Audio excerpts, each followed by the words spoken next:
Thank you for tuning in to another edition of the Vulcan Report.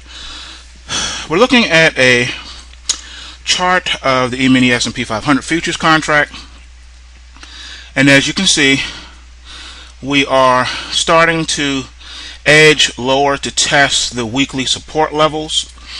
The question now remains is where are we going to go from here? So the question, where do we go from here? Well, let's take a look and see exactly what is possible at this point. It's going to be hard to say, so we're just going to take a look at where we are here with the momentum of the market. Well, as you can see, we do have a situation underhand right now where the swing VIX has turned down. So we have the beginnings of a negative trend channel here in the S&P 500. However, the bullish momentum is still locked into the market. It's not going anywhere. It's still here. All right. We did have the two warning bars right here that usually signal a correction. The last one we had was here. We did get a small correction. We're starting one here. Again, here on the 27th of September, correction. So we are in corrective mode now. The question will be, will the bulls keep buying on the way down? And then you get something like this, where you gap down and you correct it, came down, tried to buy it back up, fell, then they bought it back. So we do have some support areas to take a look at. We're currently at one now. Let's see here. Excuse me. Okay. Current support level right now is at 1776. We'll call it 1776. Even on the support side. It's a major support area. The next key area of support is only 3 points away at 1773.5. All right. 1773.5 is going to be another critical area that we're going to have to take a look at to see where we go from here. Another thing I want to point out, another thing I want to notice too is how the top side resistance now is going to be the weekly high at 1800 and we'll say in 50. So 1800 half is going to be your top side resistance. I do not believe we're ready to even consider taking that out just yet.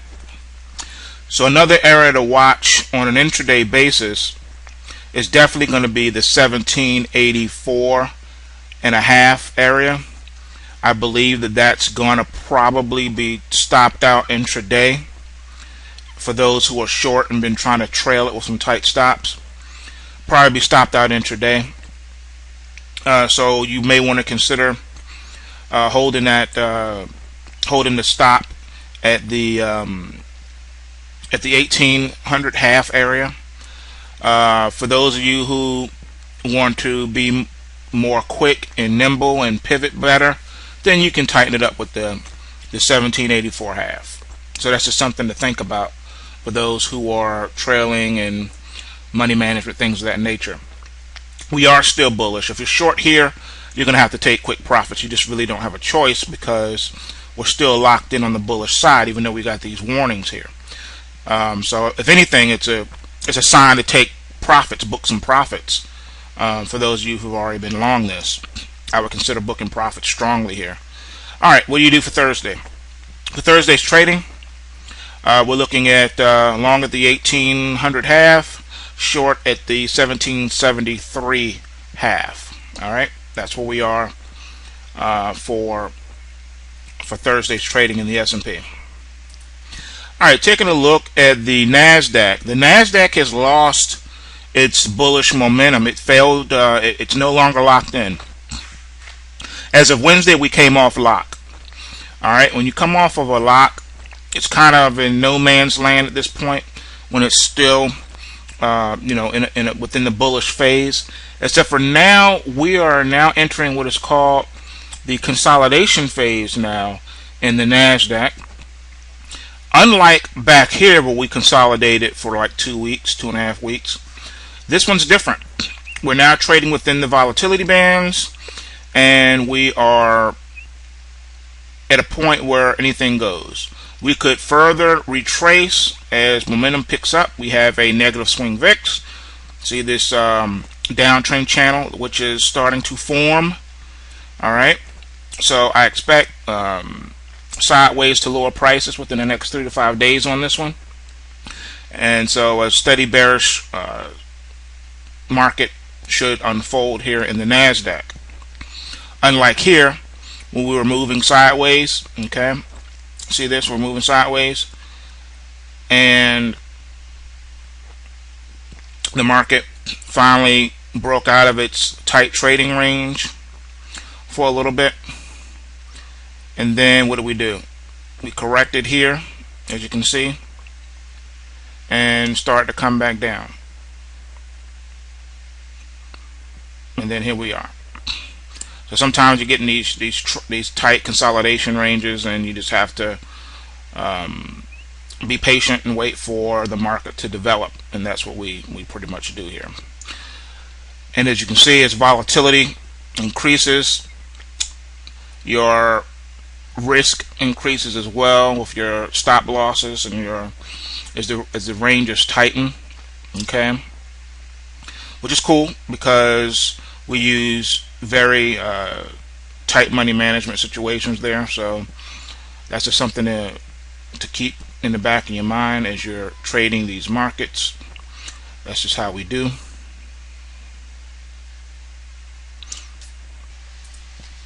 Okay, so in closing, where does that leave us on the Nasdaq? Well, it's quite simple. Where we are now for trading for Thursday on the Nasdaq futures, we're looking at a short at 33.56 half, and on the long side, we're not long until we take out 34.28. So steady downside momentum as the negative swing VIX is picking up. All right, when you look at the crude oil futures chart, as you can see, the market is still heavily consolidated. We're coming off the negative momentum now, though. As of Wednesday's trading, we came off negative momentum, and we're starting the beginning of a positive trend channel or a positive swing VIX. So we got the last warning black bar here. Looks like we're basing out, forming a support for a nice leg up from this point.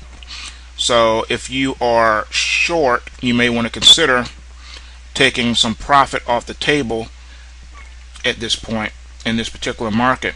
Again, topside resistance, or I should say our initial target for the crude oil correction, is at $100.96.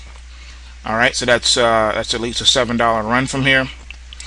And on the support side, we're looking at the weekly support here to be at 92.37.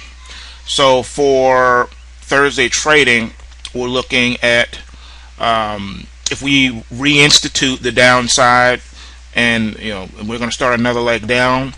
We're looking at a short at 92.37 and long at 93.86. So again, long at 93.86, short at 92.37 here in the crude oil, as we're waiting to see when and if this market decides to make up its mind and choose a direction. That's what we're waiting for. Waiting to see if the market chooses a direction. Alright, once again, here's a chart of gold. I warned you about the gold and silver. I've been warning for the last couple of weeks now. The 1160 handle is now in play for gold. Once again, 1160 is in play now for the gold market. We just took out the weekly support and we are accelerating. Now we have a situation where the market still has a positive swing VIX, showing a positive trend channel, but we're heading down. That's usually pretty significant when you have a positive swing VIX, but prices are heading lower. All right, that's pretty powerful. That's saying that no matter what, even though on an intraday basis the bulls keep trying to buy and accumulate, it's not enough to change the market. As a matter of fact, it's making the market go lower.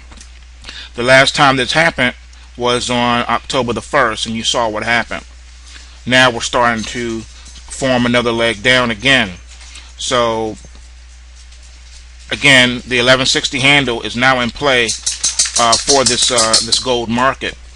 So for trading on Thursday, short at 12:30, 8:30, long at 12:57.90. Look at our last chart. Let's finish this up. This is the silver. Again, this one had the most dire warning, and as you can see, we are accelerating to the downside a lot faster than the gold is. And that initial target I gave you around the 1950 area, as you can see, we hit a low of 1978 on the front month futures contract yesterday. So here we are. All right, it's going exactly where I told you it was going to go.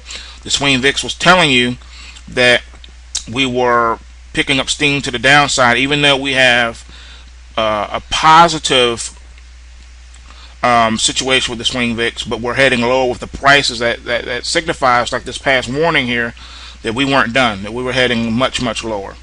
So you have to keep your eyes and ears open with these, and just understand that sometimes these markets do accelerate when it comes to their momentum, and you just have to be ready and prepared to take advantage of it.